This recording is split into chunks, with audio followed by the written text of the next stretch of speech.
The morning sky above New Haven burned orange and red, not from sunrise, but from the fires that had been burning for 7 days straight. Texani pressed his forehands against the crystal window of the control tower and watched another piece of his world die. The Korthak ships hung in the sky like black clouds. Every few hours they would fire their weapons at something new. Yesterday it was the water treatment plant. The day before, they destroyed the main power station. Today, they were taking their time with the last orbital defense platform. Texani was the colony administrator. That meant he was supposed to keep everyone safe. But how could he protect 20,000 Zilani from ships that could destroy buildings with a single shot? His people were miners and farmers, not soldiers. They had built New Haven to be a peaceful place among the crystal caves and silver trees of Kepler 442b. Administrator, called Vexlar from across the control room. The chief engineer's voice was tired. They had all been awake for days. The power grid is failing. We have maybe 6 hours before the underground shelters lose life support. Vexlar nodded slowly. 6 hours. The Korthak had been playing with them for a week, but it looked like the game was almost over. He activated his communication device and sent out another message on all emergency channels. This is New Haven Colony requesting immediate assistance. We are under attack by Korthak raiders. 20,000 civilians need evacuation. Please, someone help us. He had sent the same message hundreds of times. The answer was always silence. The outer rim was too far from the main trade routes. The big governments did not care about small mining colonies. Corporate security would not risk their expensive ships for people who could not pay. Through the crystal walls, Texani could see Zilani families hurrying toward the underground tunnels. Parents carried their young in soft pouches while the elderly moved slowly on walking sticks. His people were scared, but they stayed calm. That was the Zilani way. Even when facing death, they kept their dignity. A new explosion lit up the sky. The last orbital defense platform broke apart in a shower of metal and fire. Pieces of it fell like burning rain across the crystal spires of the city. Texani closed his eyes. Now there was nothing between the Korthak and his people. In the Fun Communication Center, Trade Captain Luxori was still trying to reach anyone who might help. He had contacts throughout the sector. Traders, freight pilots, even some smugglers owed him favors. But when he called them now, they all said the same thing. Fighting the Korthak was suicide. New Haven was already lost. Try the emergency beacon. Again, Texani told him. Increase the power. Administrator, we are already at maximum range, and if we use more power, we might overload the system. Do it anyway. Deep in the underground tunnels, Elder Keeper Nixara led the colonists in their traditional songs. Her voice was old and wise, and it helped calm the frightened children. She sang about the crystal caves where their ancestors had lived, and about the silver light that would guide them to peace. But young Zaxilai was not ready for peace. She was barely past her first molting, still new to adult life. While the others prepared to die with dignity, she crawled through the maintenance tunnels toward the power station. If she could reroute energy from life support to the communications array, maybe their beacon could reach further into space. It was dangerous work. Taking power from life support meant people in the tunnels would have less air to breathe. But if no help came, they would all die anyway. At least this way someone might hear their final message. Above ground, the Korthak were getting bored with their slow game. War Captain Sethak stood on the bridge of his flagship and looked down at the crystal city. The Zilani had stopped, fighting back. Their defense platforms were gone. Their military was nothing more than a few patrol boats with mining lasers. Begin the final assault, he ordered his officers. Land the troop carriers. I want half the population taken alive for the slave markets. Kill the rest. The Korthak were reptiles who had turned piracy into an art form. They did not just steal and destroy, they made examples. When other colonies heard what happened to New Haven, they would surrender without a fight rather than face the same fate. Transport ships began dropping from the main fleet toward the planet's surface. Each one carried 50 Korthak warriors armed, with plasma rifles and shock weapons. They would sweep through the city like a plague, taking what they wanted and burning the rest. In the control tower, Texani watched the enemy ships descend. He activated the colony's final message beacon, broadcasting on all frequencies to tell the galaxy what was about to happen. Maybe someone would remember New Haven. Maybe their story would matter to someone. This is Administrator Texani of New Haven Colony. The Korthak fleet is beginning their final attack. We have no defenses left. 20,000 innocent Zilani are about to be killed or enslaved. We tried to live in peace. We hurt no one. We only wanted to build a better life. Among the stars. His voice was calm, but tears ran down his face.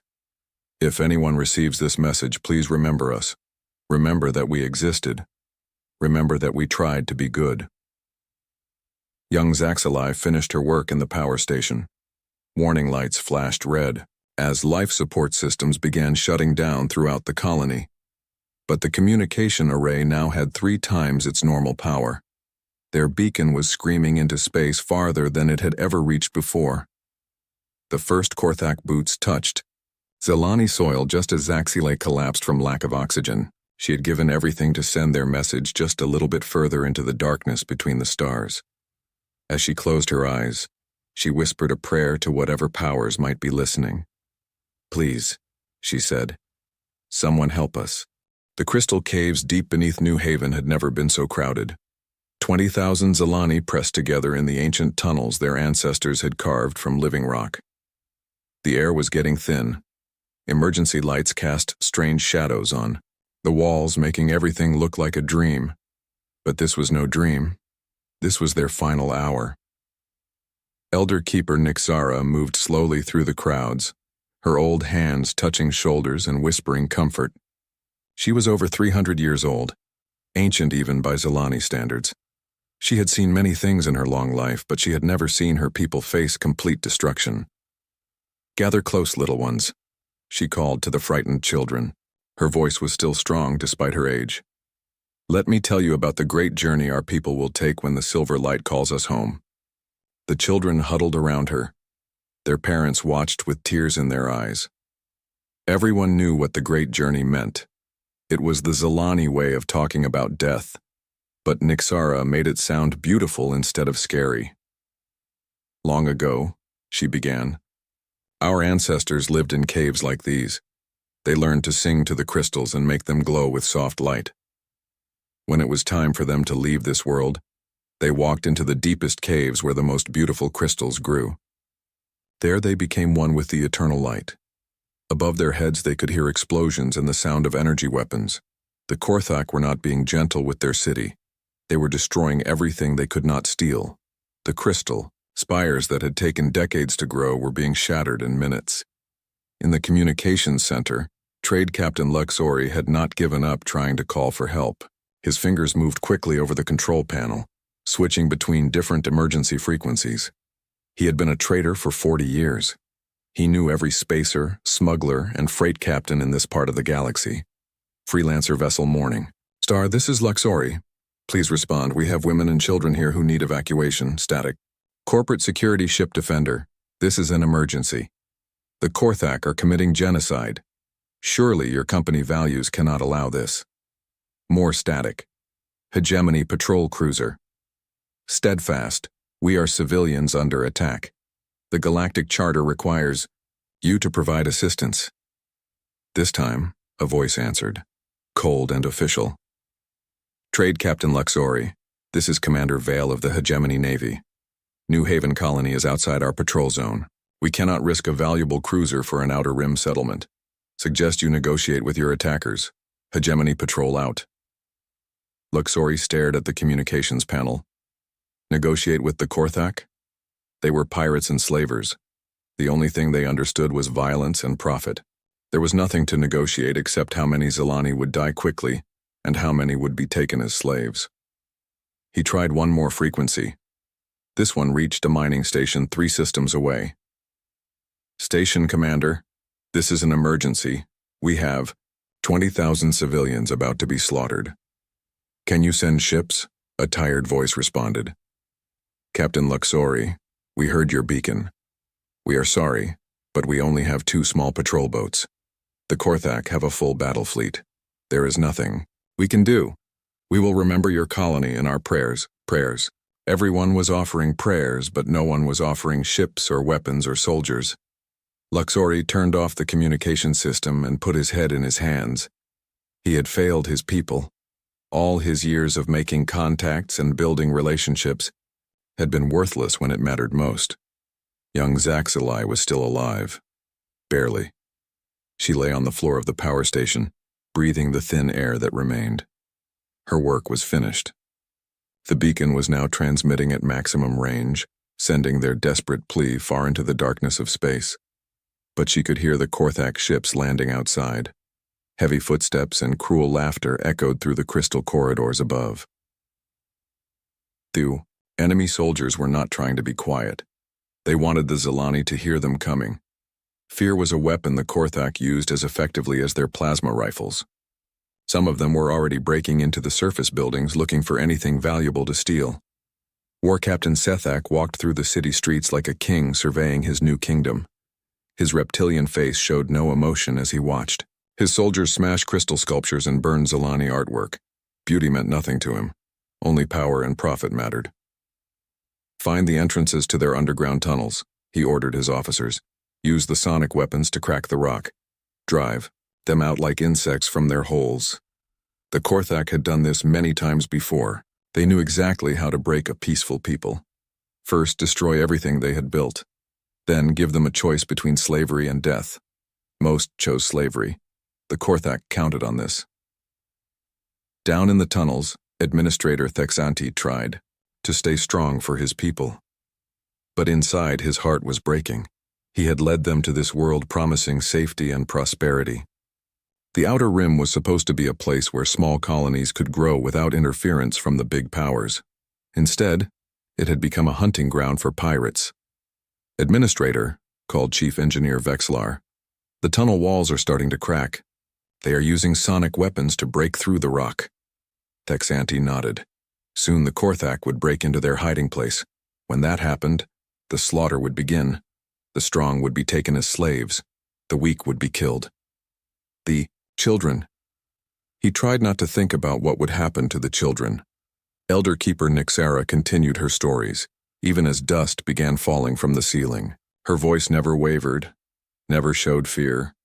She told the children about heroes from the old times, brave Zilani who had faced impossible odds and found ways to protect their people.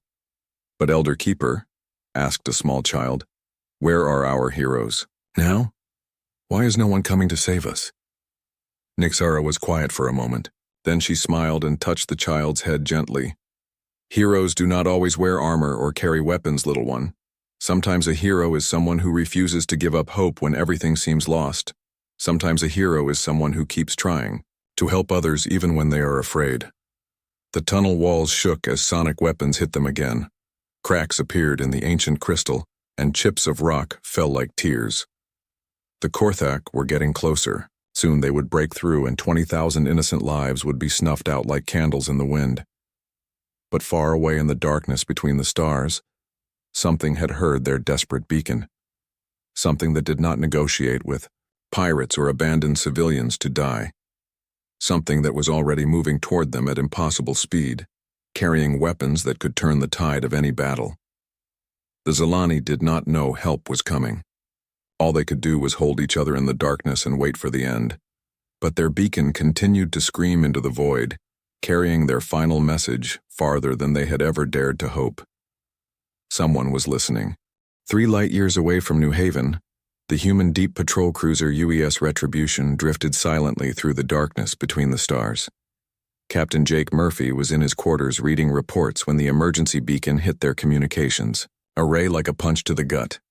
"Captain, to the bridge," came the voice of First Officer Lisa Rodriguez over the ship's communication system. Her voice was tight with urgency. "We have a priority distress call. You need to hear this." Murphy was on his feet and moving before she finished speaking. He had been a starship captain for 15 years, and he knew that tone. Something bad was happening and someone needed help fast. The bridge of the Retribution was dark, except for the glow of control panels and display screens. The ship was built for war, not comfort. Every surface was metal and plastic designed to survive combat.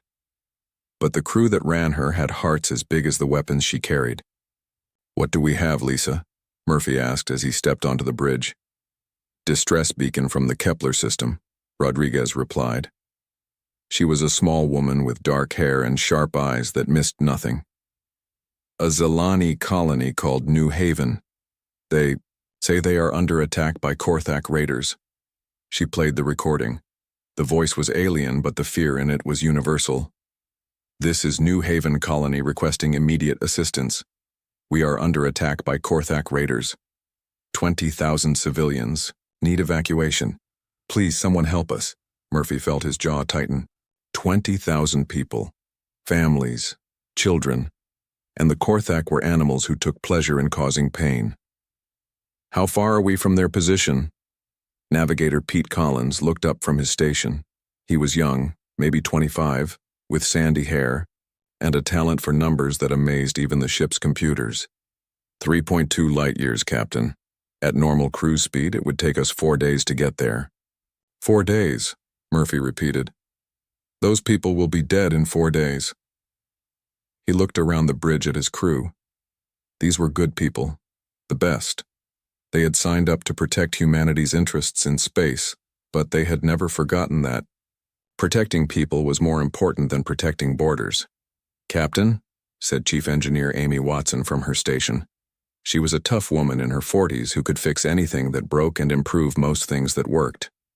"We could use the experimental jump drive. The new one we have been testing. It could get us there in 18 hours. First Officer Rodriguez frowned. "Amy, you said yourself that drive is not ready for combat operations. We could damage the ship. We could even get stuck between dimensions." "I know the risks," Watson replied. "But those people don't have 4 days. They might not have 4 hours." Murphy studied the tactical display showing the Kepler system. It was in the outer rim, far from the major trade routes. No wonder no one had responded to their distress call. The big governments and corporations did not care about small colonies that could not defend themselves or pay for protection. "Pete, what are the odds of us getting there in one piece if we use the experimental drive?" Murphy asked. Collins ran the numbers quickly. 60% chance of arriving with full systems operational, 30% chance of arriving with some damage, 10% chance of, well, not arriving at all. Murphy nodded. Those were not great odds, but they were better than the odds the Zilani had if no one came to help them. "What about the Korthak fleet? What are we looking at?" Combat specialist Tony Clark spoke up from his weapons station. He was a big man with scars on his hands from years of working with military hardware. "According to our database, a typical Korthak raiding fleet has 1 heavy cruiser, 3 destroyers, and maybe a dozen smaller ships. They are tough, but they are pirates, not real military." "Can we handle them?" Murphy asked. Clark smiled grimly. "Captain, the Retribution was built to fight real warships from real navies. The Korthak have never faced anything like human military technology. If we can get there, we can take them."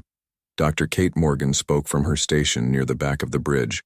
She was the ship's medical officer, a kind woman who had joined the military to help people. "Captain, what about the civilians? Even if we win the fight, there might be wounded people who need medical attention." "We will cross that bridge when we come to it, Doc," Murphy replied. "First, we have to get there alive." He looked around the bridge one more time. Every face showed the same determination. They all knew this was dangerous. They all knew they might not survive. But they also knew that 20,000 innocent people would die if they did nothing. Communications Officer Ben Taylor raised his hand from his station. He was quiet most of the time, but when he spoke, people listened. "Captain, I have been monitoring the distress beacon. The signal is getting weaker. I think their power systems are failing." Murphy felt his heart sink. If the colony's power failed, everyone in the underground shelters would suffocate. Time was running out even faster than he had thought. "All right, people," Murphy said, his voice carrying to every corner of the bridge. "Here is what we are going to do. Amy, prepare the experimental jump drive for emergency operation. Pete, plot a course to the Kepler system with multiple short jumps to reduce the stress on our systems. Tony, charge all weapons and prepare for immediate combat when we arrive. Ben, Keep monitoring their beacon. Kate, get the medical bay ready, for casualties. He paused and looked at each of them in turn. I will not lie to you. This is dangerous. We might not make it. But there are 20,000 people who will definitely not make it if we do not try. And that is not acceptable. First, Officer Rodriguez stepped forward. Captain, regulations require me to point out that the outer rim is not our patrol area. We have no official orders to intervene in this situation. Murphy smiled for the first time since hearing the distress call. Lisa, sometimes doing the right thing is more important than following regulations. Those people are calling for help, and we are the only ones who can give it to them. He turned to address the entire bridge crew. I know this is not what we signed up for when we left Earth, but this is what we are here for. This is why humanity builds ships like the Retribution. Not to conquer worlds or steal resources, but to protect people who cannot protect themselves. The crew began preparing for the dangerous journey ahead. Amy Watson disappeared into the engineering section to nurse the experimental drive to life. Pete Collins plotted jump coordinates with careful precision. Tony Clark ran diagnostics on weapon systems that had never been fired in anger. As the ship's engines began to hum with increasing power, Murphy stood in the center of the bridge and thought about the message they had received. He had heard fear in that alien voice, but also hope. Someone out there believed that help might come. Someone believed that the universe contained people who cared about strangers. Captain, called Watson from engineering over the communications system. Jump drive is online. We are ready to go. Murphy took a deep breath. All stations prepare for emergency jump sequence. We are going to remind the galaxy why nobody messes with innocent people while humans are around to stop them. The stars outside began to shift and blur as the Retribution prepared to leap across impossible distances to answer a desperate call for help. In 18 hours, the Korthak would learn what happened when humans heard someone crying in the darkness. They were coming. The UES Retribution dropped out of hyperspace at the edge of the Kepler system, like a ghost materializing from thin air. The ship's advanced stealth systems made it invisible to most sensors, giving Captain Murphy and his crew a perfect view of the horror unfolding around New Haven. My God, whispered First Officer Lisa Rodriguez as she stared at the tactical display. The Korthak fleet was spread out across the system like a pack of wolves around wounded prey. Fires burned on the planet's surface where the Crystal City had once stood. Debris from destroyed orbital platforms drifted through space like metallic snow. How many ships? Murphy asked, his voice cold as winter steel. Combat Specialist Tony Clark ran his scanners over the enemy fleet. 1 heavy cruiser, 4 destroyers, and 15 smaller vessels. Just like we expected, Captain. They are holding position in low orbit while their ground forces finish the job. On the communications array, Ben Taylor was picking up scattered transmissions from the planet. Most were Korthak voices coordinating their attack, but occasionally he caught fragments of something else. Zalani voices, growing weaker by the hour. Captain, Taylor said quietly, I am getting some signals from underground. The colonists are still alive, but their power is almost gone. Maybe 2 hours of life support left. Murphy nodded grimly. 2 hours to save 20,000 people? It would have to be enough. War Captain Seth Ack stood on the bridge of his flagship, the bloody Fang, watching his soldiers work. The Zalani had put up no real fight.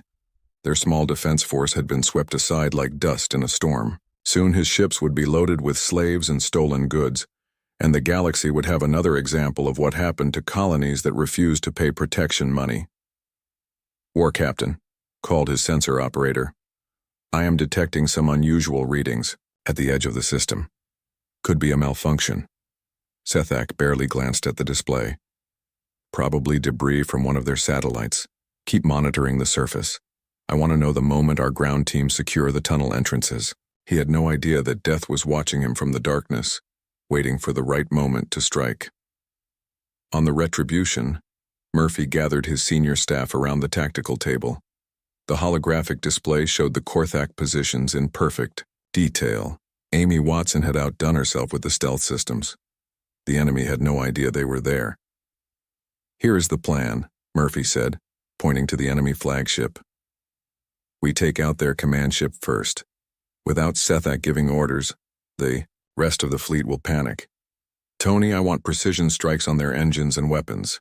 Disable as many as possible, but destroy any that threaten civilians. Clark smiled grimly. Understood, Captain. What about their ground forces? That is where we come in, said Marine Lieutenant Alex Turner, who had joined them from the ship's small complement of ground troops. He was a quiet man who spoke softly but carried weapons that could level buildings. My team can drop directly onto the surface and neutralize their landing parties. Dr. Kate Morgan looked worried. Alex, there are civilians down there. How do you avoid hitting them? We use the non-lethal weapons, Turner replied. Stun. Grenades. Sonic disruptors. Sleep gas. The Korthak will go down, but they will wake up later with headaches instead of dying. Murphy liked that. Humans were deadly when they needed to be, but they tried to avoid unnecessary killing when possible. It was one of the things that made them different from most species in the galaxy. Communications plan? Murphy asked. Ben Taylor checked his equipment. I can jam their frequencies during the initial attack. Once we have control of the situation, I will broadcast surrender terms on all channels. What surrender terms? Rodriguez asked. Murphy's smile was cold as vacuum. Simple. They leave the system immediately and never come back. Any ship that tries to run with Zilani slaves or stolen goods gets turned into scrap metal. The plan was ready. The crew took their positions. Murphy walked to his command chair and looked out at the stars. Somewhere down on that planet, 20,000 innocent people were waiting to die. Not today. Not while humans drew breath. All stations, report ready status, Murphy ordered. One by one, his officers confirmed they were prepared, weapons charged, Marines ready to drop, medical bay prepared for casualties, engineering standing by for maximum power. Murphy opened a communication channel to the Korthak fleet. It was time to announce their presence. Korthak vessels, this is Captain Jake Murphy of the United Earthship Retribution. You have exactly 60 seconds to withdraw from this system or face the consequences. On the Bloody Fang, Sethak nearly fell out of his command chair. Where had this human ship come from? His sensors showed nothing, but the voice was coming through loud and clear. Human, Sethak replied, his voice full of arrogant laughter.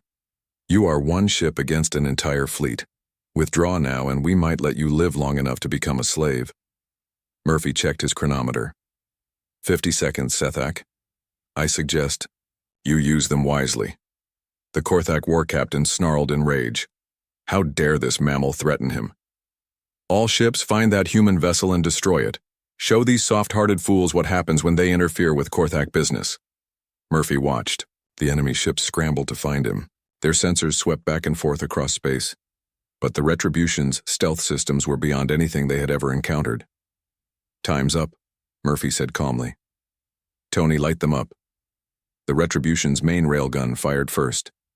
A tungsten slug accelerated to 10% of light speed crossed the distance to the Bloody Fang in less than a second. It hit the enemy flagship's engine section with the force of a small nuclear weapon, sending pieces of armor spinning into space. Sethak was thrown to the deck as his ship shuddered under the impact. Warning lights flashed red across his bridge.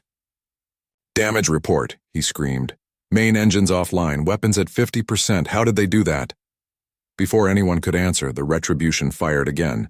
This time, the target was one of the Korthak destroyers. The human plasma cannon superheated the enemy ship's armor until it glowed like a small sun, then cut through it like a knife through soft metal. There, shouted a Korthak sensor operator. I can see them. 3,000 kilometers off our starboard side. But by the time the Korthak weapons turned to fire, the Retribution was gone, moving faster than their targeting systems could track. Human ships were built for speed and agility as much as firepower. Tony Clark worked his weapons console like a master pianist playing a deadly symphony. Railguns hurled tungsten death across space, while plasma cannons turned enemy armor into molten metal. Point defense systems swatted aside Korthak missiles with contemptuous ease. The technological gap was horrifying to witness. The Korthak were using weapons that were advanced by galactic standards, but human military technology was decades ahead of anything else in known space. What had taken them hours to destroy on the planet's surface, the humans were undoing in minutes. Enemy destroyer disabled, Clark reported. Heavy cruiser losing atmosphere on decks 4 through 7. 2 frigates are trying to run. Let them run, Murphy replied. But scan them first. Any ship carrying slaves or stolen goods gets stopped permanently. Down on the planet's surface, Marine Lieutenant Turner's drop pods slammed into the ground, around Korthak positions like meteors. The enemy soldiers barely had time to raise their weapons before human stun grenades turned their world into a kaleidoscope of light and sound. Turner and his team moved through the crystal ruins with surgical precision. Their weapons fired sonic pulses that knocked Korthak warriors unconscious without permanent harm. Sleep gas grenades filled enemy positions with clouds that sent pirates into peaceful dreams. In less than 10 minutes, the Korthak ground forces were neutralized. Turner activated his communication device. Captain, surface is secure. No civilian casualties. Recommend immediate medical assistance for the colonists. Back in space, the battle was already over. Half the Korthak fleet was drifting dead in space, their crews unconscious or hiding in undamaged sections of their ships. The other half was fleeing the system at maximum speed, abandoning their war captain to his fate. Sethak found himself alone on a crippled ship, facing an enemy he had never imagined could exist. His laughter had turned to desperate rage, then to fear, and finally, to something like respect. "Human captain," he transmitted. "You fight well. What are your terms?" Murphy's reply was simple and final. Surrender unconditionally. Submit to arrest for piracy and crimes against civilian populations. Your crew will be treated according to galactic law, but your raiding days are over. The Battle of New Haven lasted exactly 17 minutes from first shot to final surrender. When the smoke cleared, the Korthak threat was eliminated and 20,000 Zilani civilians were safe. But the real story was just beginning. The first thing the Zilani saw when they emerged from their underground shelters was not what they expected. Instead of Korthak soldiers with weapons and chains, they found humans in blue uniforms carrying medical supplies and engineering equipment. Doctor, Kate Morgan knelt beside an elderly Zilani who had collapsed from lack of oxygen. Her scanner showed severe respiratory distress, but nothing her equipment could not handle. "Easy there," she said softly, even though she knew he could not understand her words. Her tone was gentle, and that was a language everyone understood. She placed an oxygen mask over his face and activated a small medical device that would help his lungs process the thin air. Within seconds, his breathing became easier and his color improved. Around her, other human medics were doing the same thing for dozens of colonists who had suffered during their week underground. Administrator Thexani stood at the entrance to the main tunnel, hardly believing what he was seeing. These humans moved with quiet efficiency, helping his people without being asked, without expecting payment, without even being able to communicate properly. Tech specialist Chris Johnson was working on a translation device, but for now, they were managing, with gestures and universal medical procedures. "Administrator," called Chief Engineer Vexelar, his voice full of amazement. "The humans are repairing our power grid. They brought some kind of portable fusion generator. We will have full power restored within hours." Thexani nodded slowly. Hours. The humans had solved in hours what would have taken his people weeks to rebuild. But more than that, they had risked their lives to save strangers they had never met. Why would anyone do that? Captain Jake Murphy walked through the crystal city surveying the damage. The Korthak had been thorough in their destruction, but the basic infrastructure was intact. His crew was already working to restore essential services while his Marines kept watch for any enemy soldiers who might be hiding. Engineer Amy Watson approached him, her hands dirty from working on the colony's communication array. "Captain, I have got their distress beacon converted to a standard communication system. They can call for help if they need it, and they can contact the outside galaxy for trade and supplies." "Good work, Amy," Murphy replied. "What about their defenses?" "That is the tricky part," Watson admitted. I can set up a basic orbital warning system, but they need something more permanent. This is pirate territory. The Korthak will tell other raider groups about this place. Murphy had been thinking about the same problem. The Zalani were peaceful people who wanted to mine crystals and raise their families.